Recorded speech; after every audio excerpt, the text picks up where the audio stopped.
Hi, everyone. Today, me and Tete are going to be reviewing the newest movie on Disney Plus, Lightyear. And, this movie is really great, actually, because, yes, I already said it, it's great.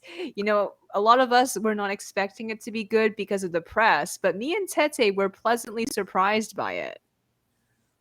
We were. I am stunned. Why did it get such bad press is beyond me. It's brilliant. It's one of the best movies I have seen. It made me feel, you know what I mean? I have not had a good, great cinematic experience like that in a long time. In fact, in many moments, it kind of surpassed the euphoria that I experienced with Batman this year, which is saying a Hmm. lot. Yeah, exactly. I actually thought it was better than Batman too. It's more streamlined. I mean, it can't really be compared because it's completely different and it was kind of for a different target audience in a way. But I would say that Lightyear is tighter than the Batman, and because it's shorter, I think the message is clearer too. And it's a very powerful message, which unfortunately, the Batman didn't really have. It was just, oh, he's no longer obsessed with vengeance. He just wants to be, a symbol of hope, which is what every superhero movie is about. Very true. I mean, the Batman was brilliant in its own thing. But the problem with the Batman was that it's already carrying a legacy of an iconic superhero, and that already carries a lot of baggage with it. So it kind of prevents you from really enjoying it and savoring the triumphs in development. But meanwhile, with Lightyear, I mean, no offense to, well, actually, full offense to fanboys. I'm coming for blood, boys. Um, I love the fact that it just totally denied all the canon. Honestly, slap another name on this, and it's a brilliant piece of cosmism. It's It just, it really is. It is. It is. definitely. And, I love how it's anti nostalgia too. I think one of the things that we noticed was that, it's not a lot like the Toy Story buzz. And there's no problem with that. But that's why a lot of people got angry because they were expecting a live, well, not a live action, I should say, a more Real, 3D, more well realistic. animated version of the 2000s series called Buzz Lightyear of Star Command. Which, okay, I'm coming for fanboys again because I really don't care anymore. They can come after me. I'm out for lioness for blood. That was kind of just your average morning Saturday morning cartoon, and Disney had turned a lot of those. Kind of like, now, yes, some of them were iconic, like Doug or Recess, and this one is, though, it's just like around the mid 2000s. It just feels like a franchise ripoff, kind of like The Emperor's New School or something. That's how I felt it was.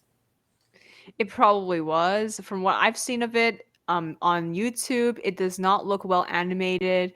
It really does feel like, a gimmick because, Toy Story was all the rage back then, and they wanted to make a TV series, cartoon series to attract some of those people and also to get kids to buy more merchandise, which was, a big thing back in the 2000s. That was a very big thing in the 2000s and 90s, kind of starting from the late 80s. A lot of cartoon series were just geared for like gimmicks, for kids to buy the toys and stuff, kind of like 80s He-Man or something. Exactly. I think this is why, someone actually analyzed this on YouTube. 90s and 2000s stuff were actually not that great. I know a lot of nostalgic people say, "Oh, it's so good. Everything from that time is so much better than anything that comes out now." But like in reality, some people don't feel that way. They feel like stuff from the 90s and 2000s was mostly done to get merchandise, to get people to buy merchandise, but a lot of stuff that's created more recently is actually better thought out. I'm not Mhm. talking about, the overly political stuff. I'm talking about the other stuff that is produced with care to the story and the characters, not just, for the political message. Exactly. I think a lot of people have these rose tinted glasses. They're wearing horse blinders, if you will, because of the nostalgia. And honestly, when I look back on nostalgia, I think we're just thinking about the sensation it caused for us as little kids watching, these bright, colorful cartoons and the stories and everything. But now when you watch it as an adult, honestly, for me, it's lost its fizzle. And I've seen not a lot, but I've seen a few works that have recently come out that have really wowed me. A lot better than, well, okay, for example, not animated, but a lot of people want to talk about, oh, these 90s fantasy series were better, like Xena, Warrior Princess, or Hercules. But honestly, I feel like something like recently The Witcher, I think that is a lot better than Xena and Hercules put together. It's psychologically compelling, it's wonderfully done. Um, so that's one case in point. I think people were just thinking of like cheesy pickup lines and banter and, you know, anachronistic jokes because everybody was trying to follow the Aladdin formula for everything, for everything. Mhm. Right. Did this movie change how you perceived Buzz? Do you think Buzz, especially in, Buzz Lightyear of Star Command, was he more of a typical superhero? Well, not superhero, but like a hero that is like a superhero, very inspirational, optimistic, and, just really, the whole, oh, I must do this, this is, our duty, like that kind of character. I feel like the Buzz from Star Command, I feel like he was more of a comic ploy, to be honest. I know people are going to get mad.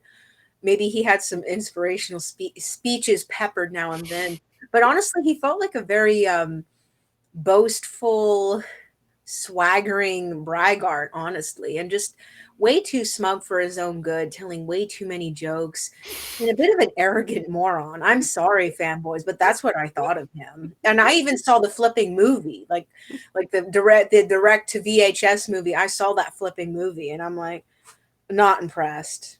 Not impressed. I just, I mean, I thought, it just seems so gimmicky and sci-fi. I mean, maybe there were some cool things in it, but honestly, not satisfying. Honestly, it's kind of like eating Willy Wonka candy. Like the little nerds. It's nothing satisfying, just little poppets. Well, how about Buzz from Toy Story? I know it's different because they're from different universes because, this Lightyear and I guess Buzz Lightyear of Star Command were supposed to be the movies and the shows that Andy watched from Toy Story, I hated and this and that inspired the creation of the toy in Toy Story. So, I mean, it makes sense for Buzz in this movie and Buzz Lightyear of Star Command to be different from the toy Buzz, right? definitely different. I mean, it makes sense too because Toy Buzz, while still arrogant, he wasn't as unbearable as Buzz of Star Command because the Toy Story Buzz, he was more earnest.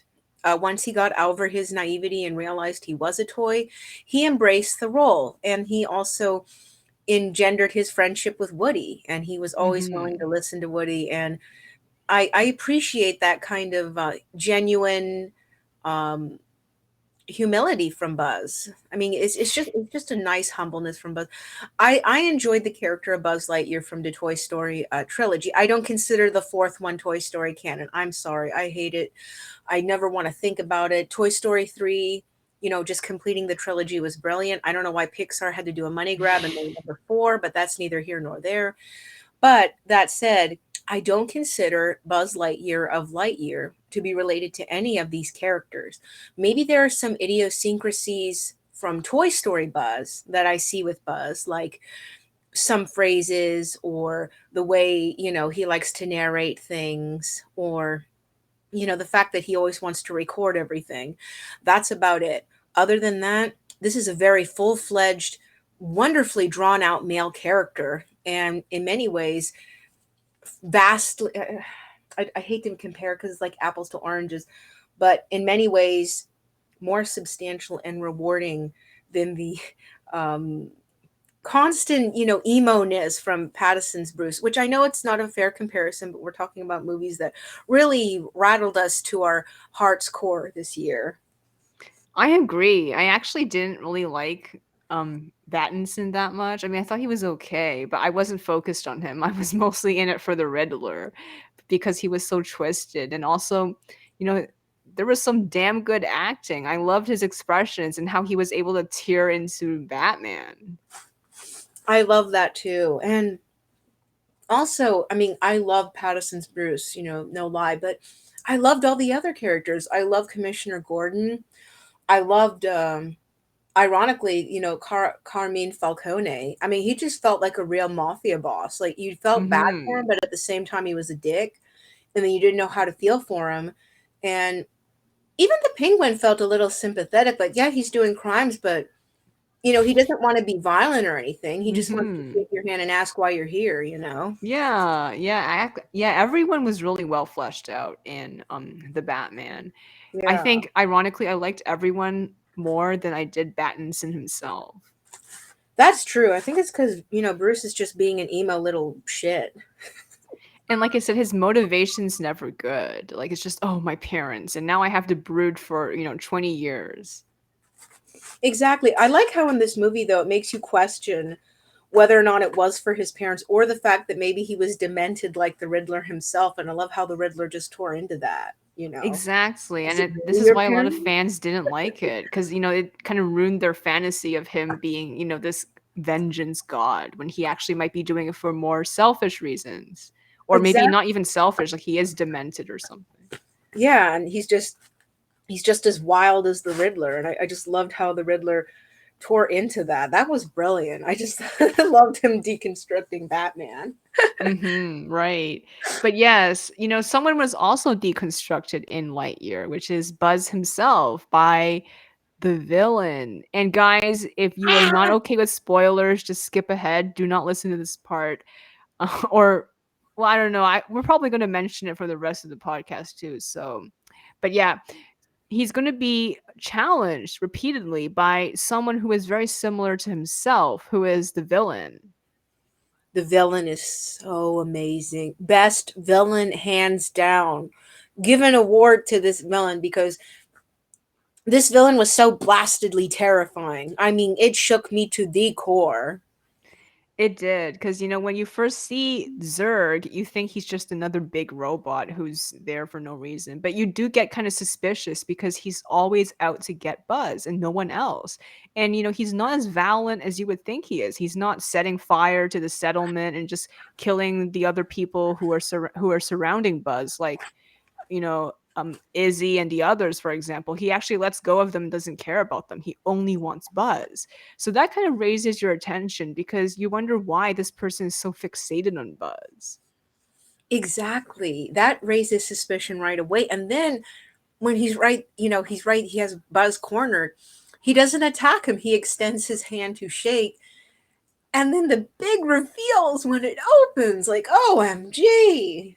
Right. And, people who watch this Toy Story would expect that to be his father, right? Because people took it literally. Well, some people did. When they watched that elevator scene in Toy Story where Zurg says, I am your father. And then Buzz is like, no. Like, people think that is canon, but we don't know. We never know, right? We don't know. And also, you have to remember Pixar, like Disney, does a lot of parodies of franchises. They were obviously making fun of the whole Star Wars scene, like where, you know, Exactly. Luke says, "You killed my father." He says, "No, Luke, I am your father." No! Yeah, exactly. So, who exactly is it? You can reveal it. It's not his father, even though it kind of looks like it from the beginning. It's Buzz himself from an alternate timeline. And you know what? They did alternate timeline way better than Red Sun. This is how you should Oh, do alternate definitely. timeline. Oh, I hated how Red Sun was done. And also the time loop was insane. And this has a time loop too, but it was so much better done. It was. And um unlike Red Sun where you're mad that Superman doesn't die, it's interesting how Buzz himself in this alternate timeline doesn't die, but he just continues on this continual loop until he gets, like old and has to support himself by this mecha. And it's almost slightly, Evangelion in a way. It is. It really is, especially since it's so psychological. And I think this is why some fans were pissed off. They didn't think this was a movie for kids, because this movie was marketed as the movie that got Andy to buy the toy, right? So they were And expecting something like Transformers, with an epic fight and none of the psychological stuff where, people's psyches are kind of deconstructed. That's too much for a kid, they think. and I mean honestly, I feel like kids could handle this per se because I think kids today have a lot more perception than say you and I did in the 90s to a degree. But honestly, I feel like Pixar trying to do a real money grab with nostalgia and say this is the movie that Andy saw, I feel that was a wrong move. And honestly, Mhm. I feel like it bit them right on the butt. It really does. Yeah, when you try to appeal to nostalgists, it's going to be difficult because they have very narrow standards of what is acceptable. And if you kind of go off that, they're not going to like it because they have a very set idea of what they want to see, which is basically Buzz Lightyear of Star Command with updated graphics, right? Exactly. That's all they really wanted. Which is sad because, I think what impressed me the most about this story was how realistic it felt. Everybody felt human, fleshed out. No one is a comical ploy. Even a very comical character like Mo, you feel sympathy for him because he's trying his best, but at the same time, he doesn't want to be a hero. He just wants Hmm. to find an easy job and just kind of plug it away, Sam. Exactly. Yeah. I mean, everyone is very well fleshed out and sympathetic and not, a caricature, unlike a lot of these Saturday morning cartoons where everything just seems to be a joke. Everything is a joke in these Saturday morning cartoons. They might get like an emotional scene, but honestly, it's just emotional shorthand. And then you're laughing about it like a few seconds later with some stupid pun. Oh, yeah. I mean, I never watched those, but I did do my research for this video. I did watch, a couple of Buzz Lightyear Star Command clips to see what it's all about. And it's like you described. There's a lot of puns. And you know what? The animation looks so bad, honestly. It looks like something from 1991. I did not expect it to be 2000. I didn't either. I Even something like The Emperor's New School was better animated, or the Aladdin series from the 90s, or the Hercules series from the late 90s. Those were better animated, ironically. Or even the Little Mermaid animated series was better animated, ironically. But yeah, and people were saying there was a conspiracy to wipe out Buzz Lightyear of Star Command and promote Lightyear instead because they Oh, couldn't find Buzz Lightyear of Star Command on major streaming networks. But Lightyear has already come out. I think that's rubbish. I think it's because it was just one of those, such an obscure franchise of Disney animation for television that nobody can. And also, why aren't people crying about the other ones? Like, I don't see anybody yelling about Chippendale Rescue Rangers or Tailspin fans. Any Tailspin fans out You there? ask them. I'm pretty sure there's all kinds of obscure cartoon fans on Reddit. But I Yeah, mean, I guess people aren't talking about it because, Pixar hasn't announced that there's going to be this huge, beautifully animated movie and, people get crazy about that. exactly. So I don't think there's any conspiracy. I do think Pixar made a faux pas claiming this is the movie that Andy watched. That is their Mhm. first faux pas. I think if they would have maybe changed the name, maybe changed the designs a little bit, and called it something else, it might have worked. However, Pixar, okay, I want to say, fans, you brought this on yourself. Anytime people try to do anything fresh or original, you throw a temper tantrum. Now, maybe earlier it wasn't like that because other Pixar movies were well received critically, although they did not perform commercially well. Pixar films such as Up and other Pixar films of that nature didn't quite well perform because they didn't have a merchandising slant to it. So, as a result, while they may have been critically successful, they were not commercially successful, and also to any to all adult fans who like Pixar, try to let go of the kiddie Saturday morning cartoon vibe. I mean, yes, we all have nostalgia for that time. Yes, we all ate ridiculously colored sugar fortified cereal that made our teeth rot, and now we're paying for it through, our adult dental bills. But be open to new and fresh original storytelling. Try to support it. And fanboys, stop whining over some obscure nostalgia. No one ever talked about this. There wasn't an extreme fan base except maybe one or two obscure deviant fan art bases or some obscure fan art on Tumblr like Yee back in the day. Um, so yes, support original storytelling. I hope Lightyear gets a second success through streaming. it's bloody brilliant. I love I it. I love it. know. It's so sad that it was also politicized for one scene that was like 5 seconds. Barely 5 seconds. Like And there was nothing controversial about it. And yet you see, Little Mermaid, Hunchback of Notre Dame, those were more sexual. And the far kiss more scenes are way longer, but it's okay because it's not gay, right? And it wasn't even exactly. sexualized or anything. Or No, it in your wasn't. face. It wasn't like they were waving rainbow flags and saying, "Hey, if you don't like this, you're a bigot." Or they're saying, "Hey, Buzz, you're a bigot because you're not gay." Like they're not forcing the narrative, as they would say. No, they're not. For heaven's sakes, there was nothing remotely sexual in this. They weren't even holding hands. Um, Disney has had way more sexualized stuff with all the princesses. Not to mention, I can't believe how erotic Pocahontas was. That is so problematic. I don't know how they let. Oh my gosh, I watched this like when I was what 4. How did anybody get away with this? It's Mhm. just way too sexualized. Even and like you said, Hunchback of Notre Dame. I mean, Esmeralda's kind of performing pole dancing, literally. I mean, I haven't watched it. I mean, I'm just regurgitating what people have said. Yeah, I actually never watched any Disney except for My Little Mermaid. But yeah, that's off the topic. But my point is that yeah, I mean, people are making this into, this sort of political thing all because, certain political pundits and channels have been constantly blowing this out of proportion, unfortunately. And that's ruined Lightyear. Like when people think Lightyear now, they're going to be like, "Oh no, I'm going to get this woke brigade of, constant lecturing that I'm a bigot." But it's not that. It's not. There was no lecturing in this whatsoever. What we saw was a very moving development of, you know, of just a very moving development of a relationship between two people that was implied, and they're building a life for them on this planet, and they have a child, whether that was adopted or, whatever means have you, just a loving, normal family. And it did not once feel politicized. It did not feel like it was preaching to me. It was just done very tender. And we get to see Alicia have a very fulfilling life. And that makes her death all the more poignant, because Buzz did not get to enjoy that.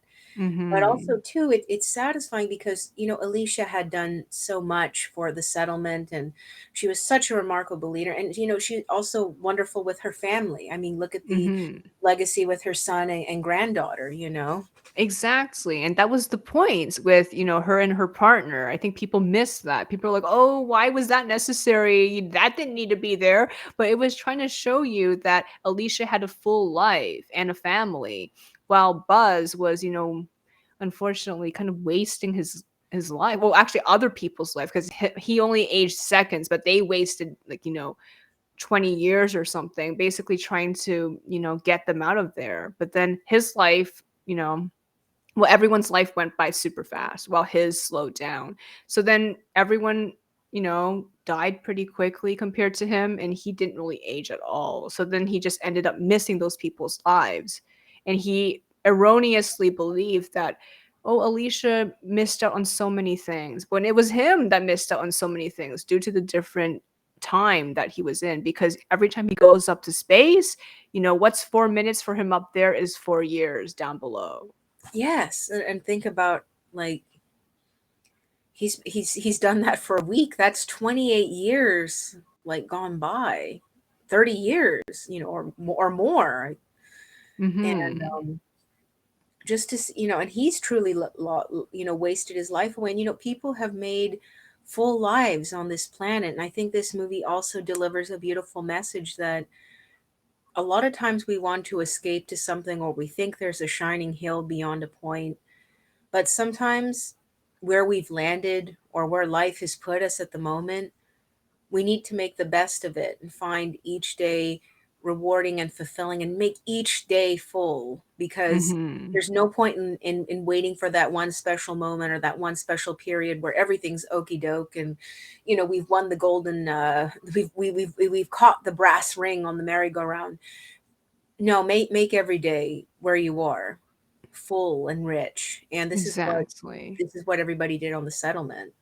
Exactly. And I think this is the real lesson of Lightyear, not, oh my god, another canned bullshit about, a loner who finds the meaning of friendship. I mean, that's part of it, but that's not the main lesson. For me, the lesson was, like you said, stop dreaming about something that's out of reach and maybe just focus on now and realize that there's a lot of things that can be accomplished right in front of you.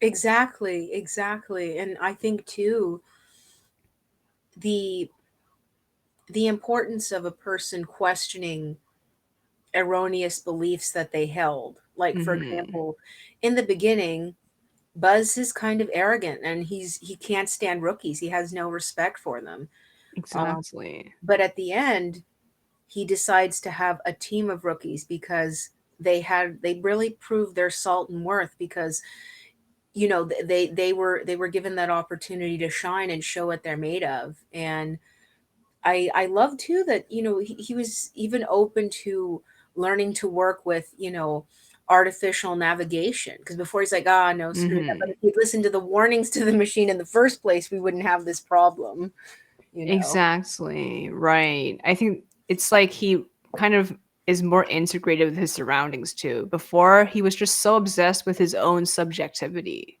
and his own beliefs and his own ideals.